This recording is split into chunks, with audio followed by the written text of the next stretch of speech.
What is up, friends? Happy Saturday. It is cold here. We were actually supposed to get snow up here in Nebraska. How crazy is that? But let's go ahead and let's hop right into some Gypsy Rose bullshit. As you may know, Gypsy Rose is running around telling people she is adding some additions to her book, My Time to Stan, my bad. She is now claiming that before she walked in the booth to record her audiobook, that she told them there are some major inconsistencies in this book. She said they had a sit-down meeting and they talked about it and everything, but she still walked in that damn booth and she still recorded the book. She is also claiming when she read the book 50 times was when she was doing the audiobook, which again, crazy as hell, man. I don't believe none of that shit, especially since my friend Amber from over at Into the Weeds, if you don't know her, please go check out her content. She is the one who got all this shit, honey. She sent me this email between Gypsy Rose and Melissa Moore. This email is talking about the things that Gypsy didn't care for in the book. Honey, let me just go ahead and tell you, inconsistencies was not one of the things she mentioned. As a matter of fact, it's mentioned, it was factual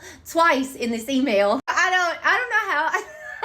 Gypsy Rose Alcee to just be saying anything, honey. I think we have learned that, baby. Let's get into this email. So this says, thank you for sending the proposal. I had sent it to Gypsy before I myself had seen it. It says, the response I got from Gypsy was she was deeply offended. Why was Gypsy Rose deeply offended? She said, first, it was due to the lack of her own voice missing. All the writing is factual.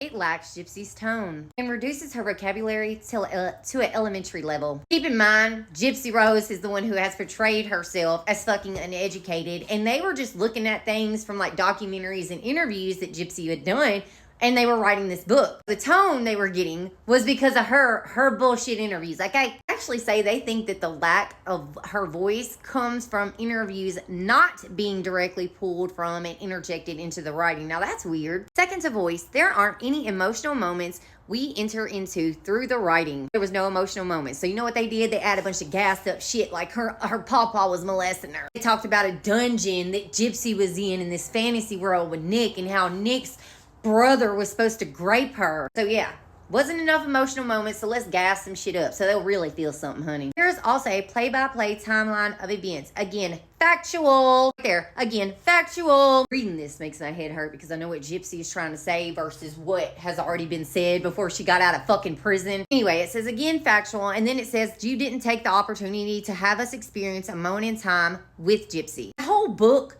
was full of crazy stuff happening to Gypsy. So I don't understand how she is even saying, I just don't get this. As you can see, it's nothing about inconsistency. She never mentions anything to Melissa or to the publishers about it being inconsistent or things being wrong. That's never mentioned. The only thing that is mentioned is Gypsy being offended and upset that it lacked her tone. Her bullshit tone. This whole not having any moments to live through with Gypsy in the book, like, that is actually crazy. If you've read the book, you know how it has the most fucked up shit in that book. I didn't even read the last little bit of it because I was just so over it. In my opinion, a lot of the details are in that book for like shock factor. They want to shock you. And it says the sample chapter is where we really could have shined. I want y'all to really listen to this. For example, there's a memory Gypsy had of sleeping over at a cousin's house as she's a child, and they're jumping on the bed and her aunt walks in and Gypsy drops for fear of, punishment. Dee nowhere around.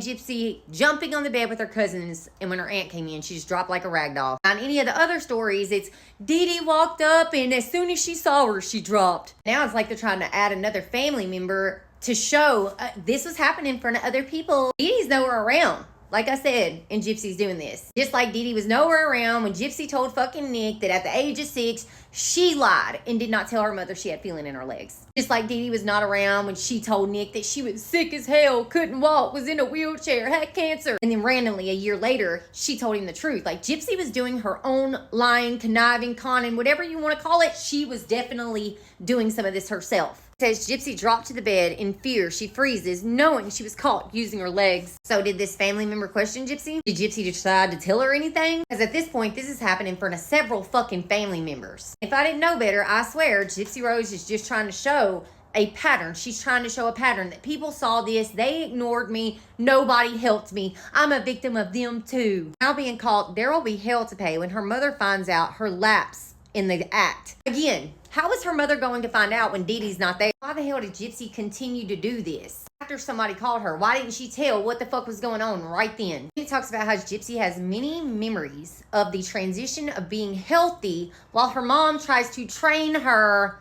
to be sick. Train her. Okay. They continued to go on about the sample chapter. Could have been something more than what they made it. It was just facts about Gypsy's birth and real date of birth and shit like that. And they didn't like that. It says, thirdly, and the least of the worries, is it's not told in like the first person. It says none of the documentaries and interviews tell the true story. It says Gypsy's story has been adapted and stolen. She just be saying shit. How many times have we heard Gypsy say, well, that wasn't the real story. This is the real story. Gotta be at least 3 times at this point. Every one of her stories gets called out for having inconsistencies and lies. Oh, well, it wasn't the real story. And she comes back out 6 months later.